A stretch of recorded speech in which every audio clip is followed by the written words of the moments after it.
अब अनुमान लगाओ कि किस में सिलेक्शन हुआ होगा। सेकंड ग्रेड अभी कोई रिजल्ट ही नहीं है। अच्छा आया था, अभी आया था, ठीक है। सिर्फ अंदाजा लगाना है, देखिए है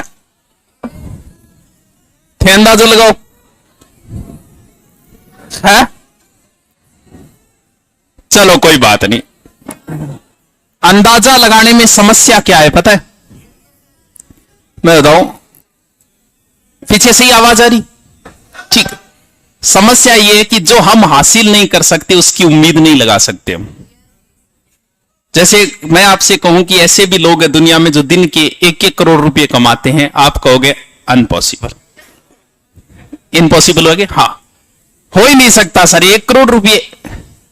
क्यों? क्योंकि जब आप नहीं कमा सकते तो आप सोच नहीं सकते कि ऐसा भी हो सकता है क्या। जैसे कह दूं कि लोग 7 बजे सो जाते हैं, आपको सोई करे गुरु जी, वो वही बोलेगा जो 12 बजे सोता है। 7 बजे उसको नींद नहीं आ रही, वो सोचता है यार 7 बजे तो खुद थोड़ी सो सकता है कोई। क्योंकि आप अपने से ज्यादा, अपनी औकात से ज्यादा कभी सोच नहीं सकते। अब आपने अधिकतम सोचा सेकंड ग्रेड या ऐसा ही सोच लिया होगा। अब वो तो माहौल के हिसाब से सोचा है कि गुरुजी ले आया तो माहौल बनाएगा, मतलब है तो कोई ढंगी नौकरी, क्योंकि बाकी तो आप कम ही बनावा माहौल। क्यों? उम्र है इनकी मात्र 23 साल। अब एक बार ईमानदारी से हाथ ऊपर करो कि आप में से कितने 23 से ऊपर है। ईमानदारी से, अरे 3 ही जना है 23 ऊपर, बिना मतलब बात करो।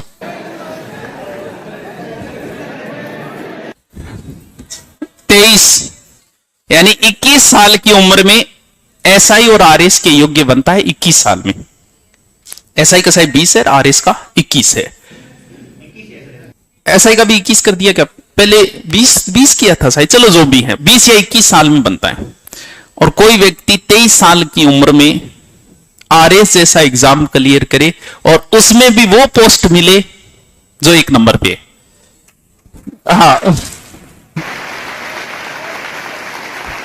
आरएस में जो टॉप रहेगा वो एसडीएम बनेगा, फिर थोड़ी जो कम आएगा वो बनेंगे डिप्टी, फिर नीचे आएंगे तो बनेंगे तहसीलदार, और फिर और बहुत विभाग अलग अलग विभागों में भेज देते हैं। इनकी रैंक है 53वीं। झमर मित्तल संगरिया से है। इनके पिताजी भी इनके साथ आए हैं, उनके लिए भी ताली बजाओ। हाँ।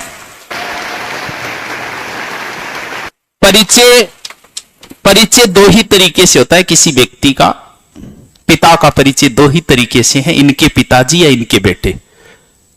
अभी जो मैंने बोला वो इनके पिताजी बोला है, अगर ये कुछ ना होते तो इनके बेटे से परिचय देना पड़ता।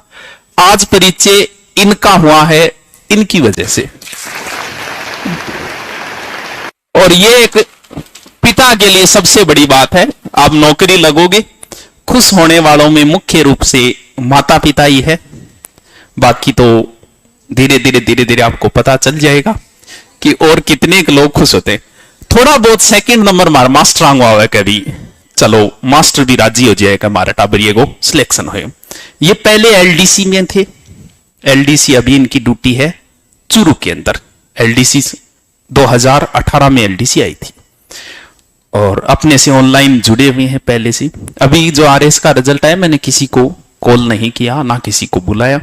बाकी ये सत्य है कि पिछले 5 साल में जो भी कांस्टेबल, जो भी एसआई, जो भी आरएस बने हैं, वो 99% अपने स्टूडेंट है। वाह वाह को नहीं, ठीक है। बीच बीच में मेरी बढ़ाई भी करूंगा, आगे भी करूंगा। ये सत्य है। आप ट्रेनिंग सेंटर में चले जाना, किसी कांस्टेबल सेंटर में चले जाना, भी ऑनलाइन जुड़े हुए हैं। लगने के बाद भी व्यक्ति में वैसी विनम्रता रहती नहीं है। जैसे आप एसआई वालों को साथ में बिठा दिया, अभी लगे नहीं है ये, लेकिन फिर भी कहते हैं हमें कांस्टेबल के साथ बिठाया जा रहा है। अभी लग गया कौन थे, फिर भी आप में इतना ईगो आ गया कि मैं एसआई की तैयारी कर रहा हूं इसलिए कांस्टेबल के साथ नहीं बैठूंगा, अलग से बेंच करो। और लगने के बाद कितना ईगो आएगा ये तो सोचो फिर। इसीलिए किसी को बुलाया नहीं कि जो भी आएंगे सिर्फ उन्हीं का इंटरव्यू लेंगे, बुलाएंगे नहीं। मैंने इनको कल इन्होंने 2-3 दिन पहले इंस्टा पे मैसेज किया था, अब आलसी ताकि इंस्टा का मैसेज 5-5 दिन बाद देखा, क्योंकि इंस्टा पे ज्यादा थारली यूथ है, सब कम में यूथ ज्यादा है। अब यूथ का मैसेज किसा का होगा थानी वेरे थान सारा खोल के दिखाऊं तो अनसंटी ला देगा, का तो कोई रील भेजेगो आपकी, का कोई आपको डायलॉग भेजेगो, ये चीजें ज्यादा काम ही कमा है।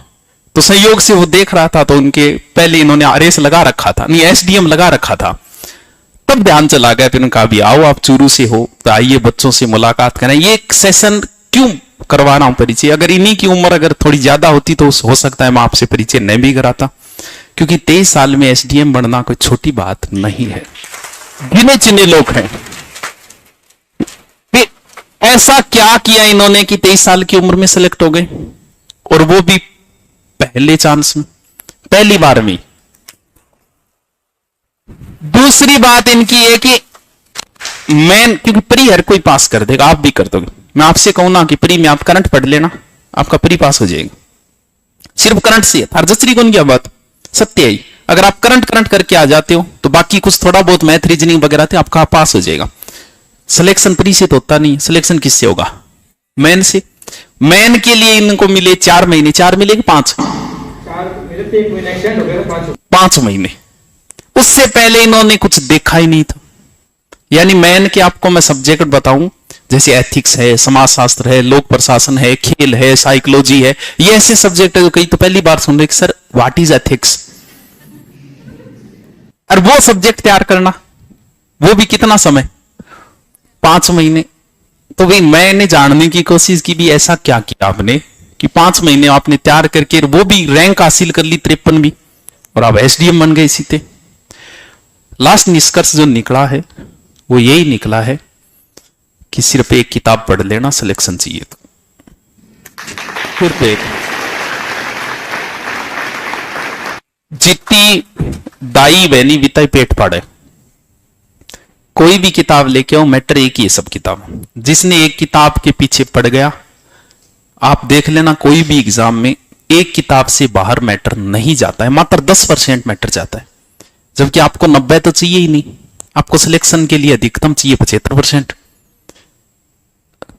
ऐसे बच्चे देखे रीट में जिनका पहले चांस में सिलेक्शन हो गए, और ऐसे भी मैंने देखे जिनका अध्यापक भर्ती का 8वां 10वां पेपर था फिर भी नहीं हुआ।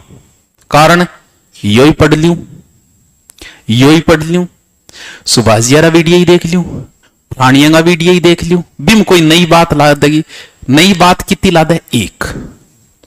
जैसे मैं पढ़ाऊं आपको मेवाड़ का इतिहास, समय लगा मुझे 20 घंटे, फिर लगता है ना ना ना कम कराए, कोई दूसरे मास्टर को देखा। अब 20 घंटे में आपने दूसरे टीचर का देखा, बात मिली, नई बात एक मिली। यही वजह है कि स्टूडेंट ज्यादा पढ़ने, क्योंकि जब पढ़ाई में रुचि हो ना तो व्यक्ति को लगता है ये पढ़ लूं वो पढ़ लूं। जिसके पास एक किताब है उसका तो सिलेक्शन है, वरना भैया पढ़ते रहना। जब एसडीएम बड्डी तो थे कर रहे ही नहीं, क्या कर रहे हो, यूं नीचे कर रहे हो। और जितने भी आरएस बने हैं उनसे आप पूछोगे, लास्ट निष्कर्ष वो ये पहुंचते कि हमारे पास समय कहां है, हम लोगे हुए हैं, हमारे पास समय मिलता है 5 महीने का, हम कहां से 5-5 किताबें पढ़ेंगे।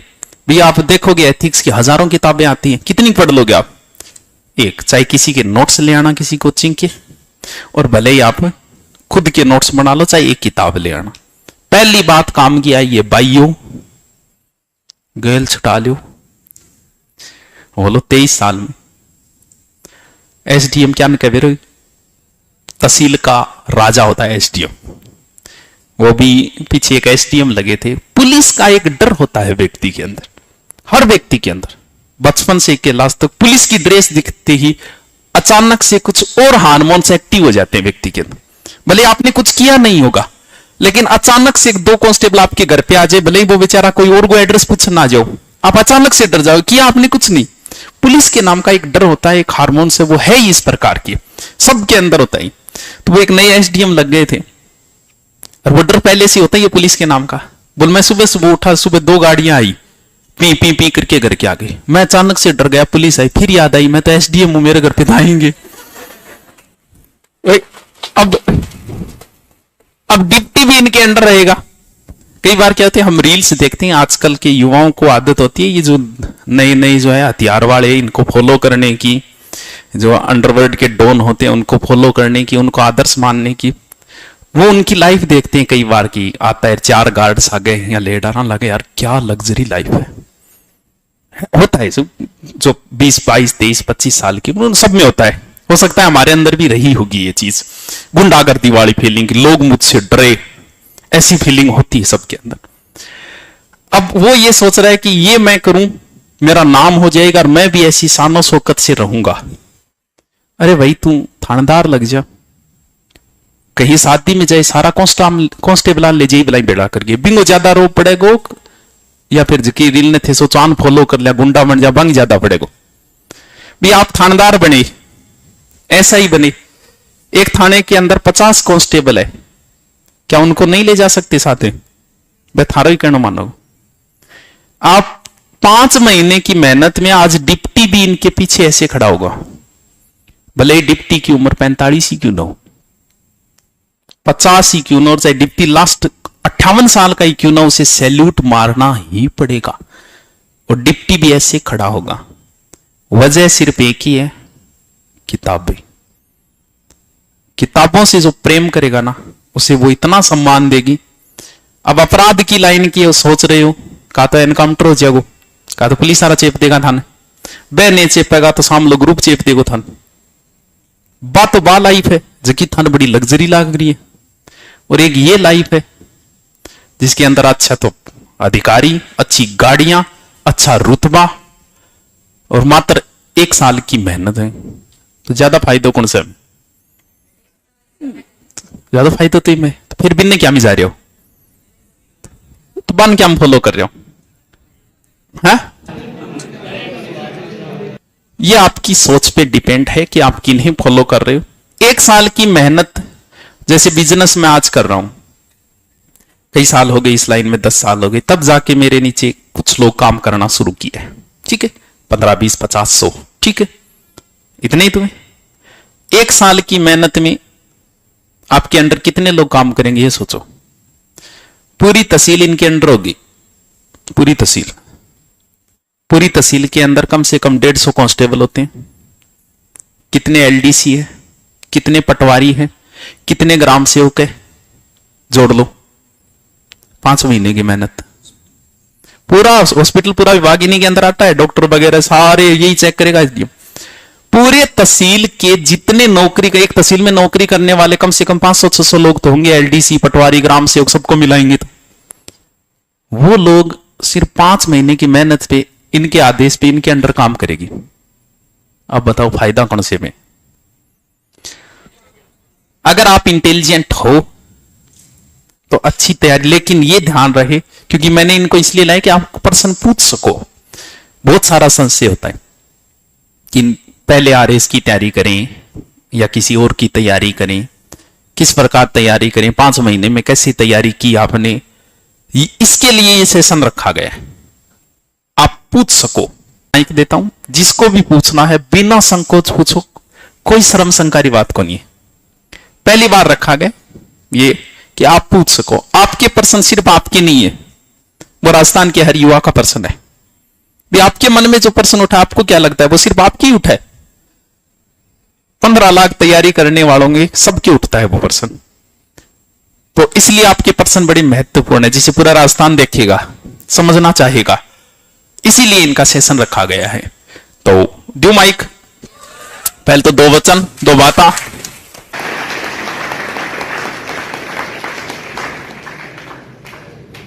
हाँ जी, नमस्कार सभी को।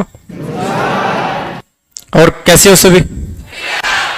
ठीक है, जैसे सर ने मेरा परिचय दे दिया, तो मेरा नाम झामर मित्तल है और मैंने आरएएस में 53वीं रैंक हासिल की है।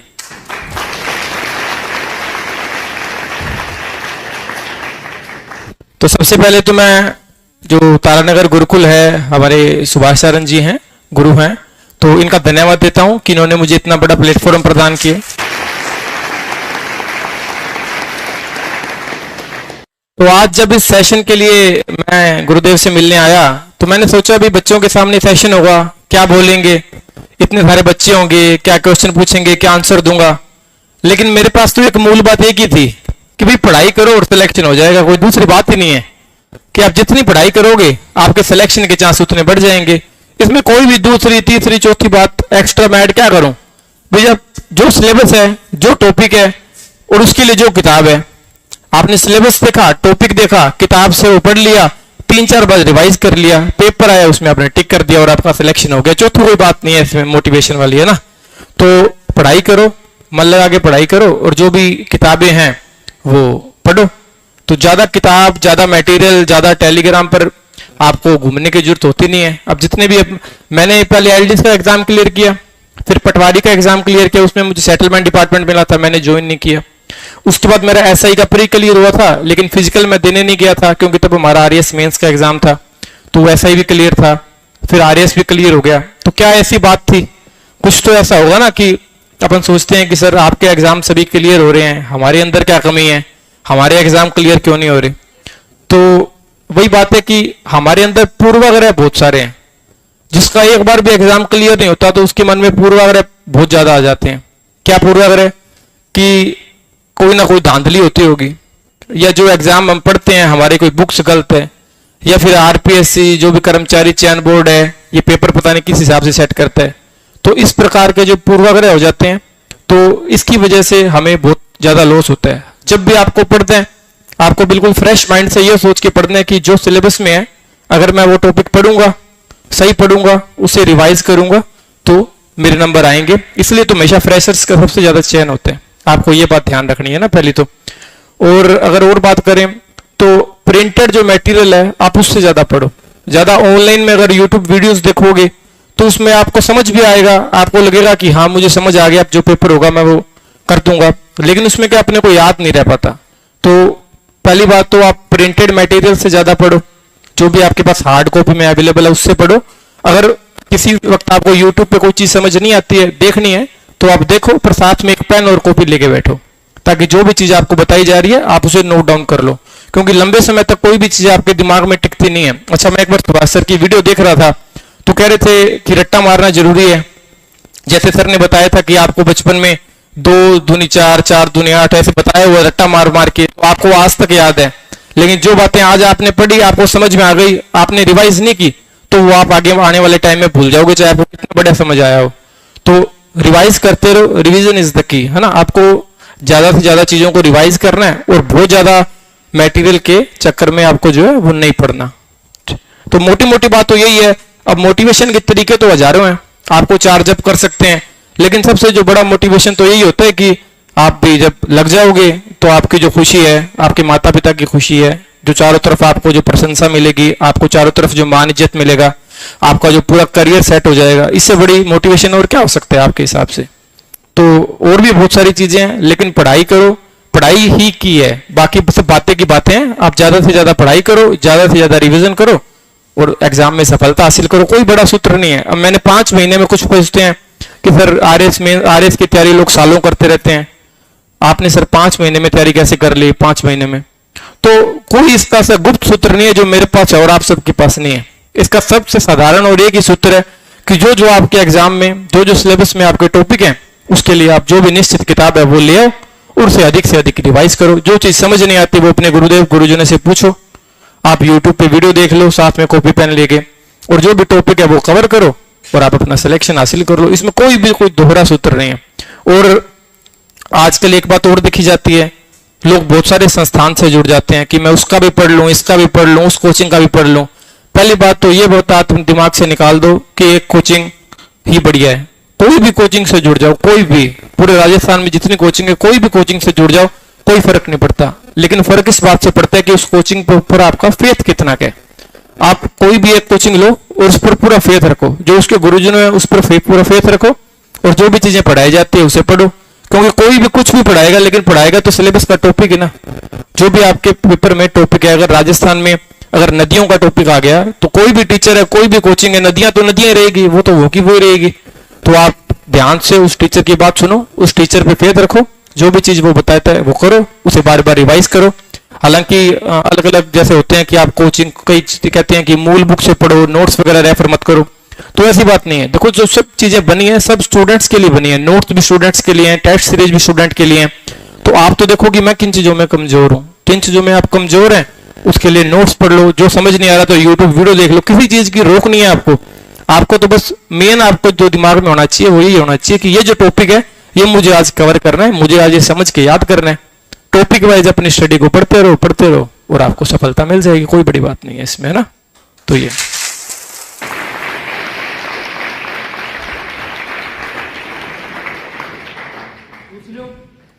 किसी का कोई सवाल हो तो पूछ सकते हैं। जब हम क्लास में पढ़ते हैं तो हमें याद हो जाता है, मतलब समझ लिया जाता है। और एग्जाम देने के लिए मतलब एग्जाम हॉल में बैठते हैं ना, मान जाओ तो हम भूल जाते हैं, इसका कोई रीजन? ठीक है, सबसे पहले तो इतने 300-400 बच्चों की क्लास में मैडम ने पूछा, इनके लिए जोरदार तालियां। पहली बार पूछा। अच्छा, आप इनके क्वेश्चन पर आते हैं। इनका क्वेश्चन था कि सर एग्जाम जो पढ़ते हैं हम, हमें याद हो जाता है क्लास में, परंतु जब पेपर का टाइम आता है तब हम उसे भूल जाते हैं, हमें याद नहीं रहता। तो ठीक है, सभी के साथ ये समस्याएं तो देखो आती है, एग्जाम हॉल में जाकर कंफ्यूज हो जाते हो। तो देखो अगर आपको समझ आ गया तो आपके कहीं ना कहीं रिवीजन में कमी है। अच्छा, रिवीजन भी करते हो तो देखो फिर आपने कहीं ना कहीं टेस्ट सीरीज कम लगाई हुई है, आपने ऑब्जेक्टिव टाइप पेपर हल कम किए हुए हैं, आपका माइंड अभी ऑब्जेक्टिव टाइप से सेट हुआ नहीं है, इसलिए आपको हो सकता है दिक्कत आती हो। वरना अगर आपको कोई टॉपिक समझ आ गया नदियों का कि नदियां ये है, यहाँ से गुजरती है, ये इसकी सहायक नदियां हैं, यहाँ पर त्रिवेणी संगम बना रही है, आपने पूरा याद कर लिया। अब माइंड में कंफ्यूजन कब होती है? जब आप ढंग से रिवाइज नहीं करते, उसे लिख के थोड़ा पढ़ लो ना। जैसे त्रिवेणी संगम में बच्चा अक्सर कंफ्यूज हो जाता है, क्योंकि बहुत सारी नदियां बहुत सारी त्रिवेणी संगम बना रही हैं, तो हम अक्सर 3 के जोड़े में कंफ्यूज हो जाते हैं कि इसमें कौन सी नदी थी। तो इसका वो सूत्र तो क्या है, इसका तो बारी बार आप रिवाइज करो, एक चीज को 5-5 बार 10-10 बार बोल के पढ़ लो, फिर भी याद नहीं हो रहा लिख के पढ़ लो। और जब आप कोचिंग टेस्ट के कोई भी टेस्ट सीरीज लगाओगे तो वो चीजें आएंगी, तो आप वैसे लर्न कर लो। ऐसे एग्जाम सेंटर में ऐसे कंफ्यूज होने वाली कोई बात नहीं होती अगर आपने ढंग से पढ़ा है, रिवाइज किया हुआ तो, है ना। ठीक है,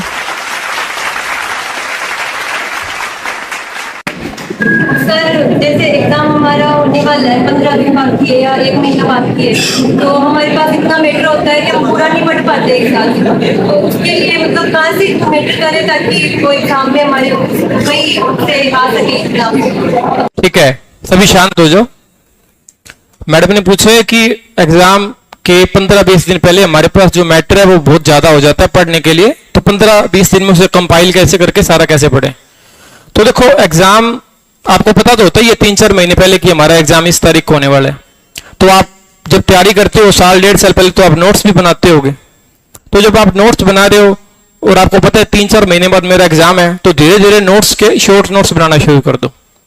जैसे आपको कोई टॉपिक पढ़ रहे हो आप राजस्थान ज्योग्राफी का, और आपको जो जो चीजें उसमें याद नहीं रह रही उसको एक अलग कॉपी में छोटा छोटा नोट और करते रहो। जो चीज याद है वो नोट करने की जरूरत नहीं है, जो जो चीजें नहीं याद आपको वो अपनी कॉपी में अलग से नोट कर लो, और फिर पेपर के टाइम वो चीजें वापस पढ़ लो। अपने ज्यादातर एग्जाम आ रहे इसके अलावा तो ऑब्जेक्टिव टाइप होते हैं, तो आपको तो सिर्फ एक बार हल्का हल्का भी अगर आपके दिमाग में रह गया तो आप उसे सही टिक तो कर पाते हो, इतना आप में नॉलेज हो जाती है। तो आप शॉर्ट नोट्स बना लो, शॉर्ट नोट से आपको जो एग्जाम के टाइम पर है वो चीजें याद आ जाती है, आपकी कंपाइलेशन भी इजीली हो जाती है। तो इसका तो शॉर्ट नोट से इलाज है।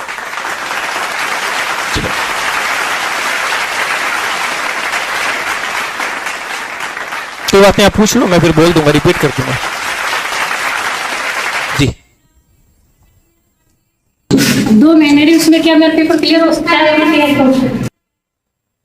देखो सबसे पहली बात तो है कि हमारे पास जितना कम समय है ना, पेपर क्लियर होने के चांस उतने ज्यादा हो जाते हैं। तो पहली बात तो बिल्कुल आपका पेपर क्लियर हो सकता है ना। ऐसा तो है नहीं सिर्फ आपके पास। उसमें 6 तो हम पढ़ते हैं, 6 तो कॉमर्स संबंधी है। 6 तो आप पढ़ते हो, 4 कॉमर्स संबंधी क्वेश्चन है। अच्छा, 6 में कॉमर्स संबंधी क्वेश्चन है। तो आपने कोई कोर्स ले रखा है इसके लिए? तो पहले उसके बारे में कुछ नहीं सोचा, अब जब सिटी क्लियर तो उसके बारे में आपको पता है क्या हो सकता है। तो देखो अकेले आप तो नहीं हो ना, सभी के पास इतना ही समय है, 2 महीने का समय ही रह गया सभी के पास। तो किसी को भी इतना ज्यादा तो इसमें पारंगत कोई भी नहीं होगा। तो आप तो जिससे भी जुड़े हुए हो ये तो उनसे पूछोगी क्या क्या नोट्स हैं, क्या क्या हमें पढ़ना है, उनसे रिवाइज करो, पढ़ो, कोई दिक्कत नहीं है। समय तो सभी के पास बराबर ही है, 2 महीने ही है, सिर्फ आपके पास कम नहीं है। इवन जो चीज हार्ड लगती है वो असल में उतनी ईजी होती है। तो आप तो लग जाओ इसमें 2 महीने खूब तैयारी में। तो इन सर का क्वेश्चन है कि जो आरएएस बनने का आइडिया है वो आपके पास एलडीसी बनने के बाद आया था या उससे पहले आया था? ठीक है, अच्छा क्वेश्चन है कि मेरे को आरएएस बनने की प्रेरणा कहां से मिली। तो देखो 12th तक तो मेरे पास साइंस स्ट्रीम थी, तो पता भी नहीं था कि एसडीएम है या आरएएस क्या होता है।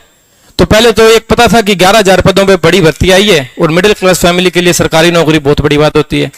तो हमने कहा चलो ठीक है भाई एलडीसी की तैयारी कर लेते हैं। तो एलडीसी की तैयारी मैंने संगरिया लोकल से की और जब मैं जयपुर पोस्टेड हुआ तब मैंने देखा कि अधिकारी हैं वहां पे डायरेक्टर सर थे, आईएएस थे, assistant director, deputy director, joint director, ये सभी डायरेक्टर हायरार्की में होते हैं। तो उनको देखा कि उन्होंने क्या पढ़ा भी ऐसे भी हम काम कर रहे हैं और वो आराम से चेयर पर बैठे हैं और साइन कर रहे हैं सिर्फ।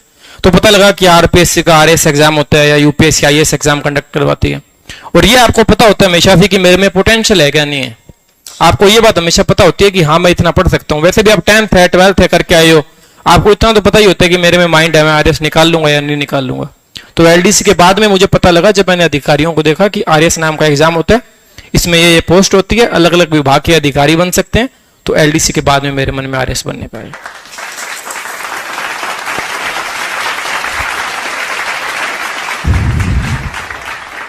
मैंने इंटरव्यू के बारे में पूछा क्योंकि एसआई में जो आपका सेकंड थर्ड फेज होता है वो इंटरव्यू का होता है ना। तो सर कह रहे हैं कि इंटरव्यू में क्या बोलना चाहिए, ज्यादा बोलना चाहिए, कम बोलना चाहिए या कितना बोलना चाहिए? तो इंटरव्यू में जितना पूछा उतना बोलना चाहिए, ज्यादा तो है ना। ज्यादा क्यों बोल रहे हैं, जितना पूछा आप उतना बोलिए। जैसे कोई भी चीज है अगर फैक्चुअल पूछिए तो आप उस फैक्ट का आंसर दें, अगर आपको नहीं आता तो आराम से सॉरी कह दें। इंटरव्यू में तो सबसे जो मेन चीज है वो आपका सहज भाव है कि आप में सहजता कितनी रहती है। इंटरव्यू अक्सर हम कहते हैं कि ज्ञान का प्रदर्शन नहीं होता, तो बिल्कुल सही बात है। इंटरव्यू में कई बार ऐसे क्वेश्चन पूछते हैं जो उन्हें पता है आपको नहीं आते, इतने हाई लेवल के क्वेश्चन पूछ लेते हैं, परंतु वो इस परिस्थिति में चेक करते हैं कि आपके ऊपर अगर कोई ऐसी परिस्थिति आती है जो आपके बस की नहीं है तो उसमें आप रिएक्ट कैसे करते हो। तो वो हर चीज में आपका रिएक्शन देखते हैं, आपका आंसर नहीं देखते। आप घबराते हो नहीं घबराते, ये चीजें ज्यादा वैल्यू रखती है। तो आप कितना लंबा उत्तर दें या कितना छोटा उत्तर दें, इसके अलावा एक दूसरे परिप्रेक्ष्य में देखें कि आप कितने सहज भाव से उत्तर दें, वो मायने रखते हैं।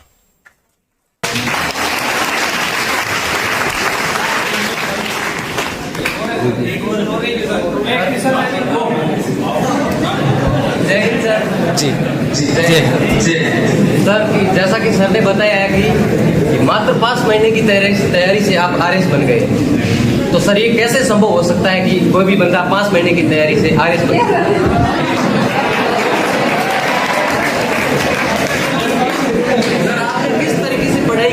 जिससे मतलब मात्र 5 महीने में आप आरएस। ठीक है, देखो बहुत अच्छा क्वेश्चन है कि सर आपकी क्या स्ट्रेटजी रही, आपने क्या सोचा और 5 महीने में आप आरएस कैसे बने। तो देखो इसके लिए एक सूत्र होता है कि आप किसी भी एक संस्थान पर विश्वास करें। जब हम अलग अलग कोचिंगों में भटकते रहते हैं 2 महीने तो ये सोचने में लगा देते हैं कि कौन सी कोचिंग अच्छी है, कौन सी कोचिंग बुरी है, किसके नोट्स अच्छे हैं, किसके बुरे हैं, तो आप अपना लंबे समय तो इसी में निकाल देते हैं। आप तो अपना एक गुरु धारण कर लें कि मैं तो इस कोचिंग, गुरु का मतलब संस्थान, कि मैं इस संस्थान से पढ़ूंगा। उसके बाद वो संस्थान में आपको गुरुजन जो भी बताते हैं उसको फॉलो करें। टॉपिक वाइज आपको शेड्यूल बंटा होता है कि इस दिन इस टॉपिक का टेस्ट है, इस दिन इस टॉपिक का टेस्ट है, तो उसका देते रहें। अब वो कोचिंग वालों की जिम्मेदारी हो जाती है जब कोचिंग में आप होते हो कि 5 महीने में वो कैसे सिलेबस को इनकलकेट करते हैं, 5 महीने में वो कैसे पूरा का पूरा सिलेबस तैयार करवाते हैं, ये कोचिंग वालों की जिम्मेदारी है। आपका काम तो सिर्फ पढ़ना होता है। तो एक कोचिंग संस्थान ज्वाइन करें, क्लास में जाएं और उनके नोट्स बनाएं और टॉपिक वाइज पढ़ते रहे। इसमें कोई बड़ी बात नहीं। अगर मैं 5 महीने में कर सकता हूं तो होता है, तभी तो कर सकता हूं, तो हो सकता है।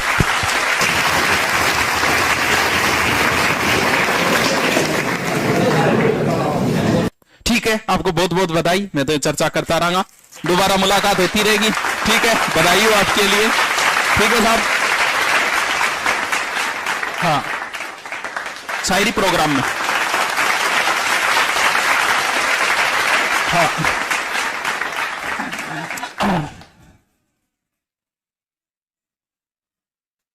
ठीक है।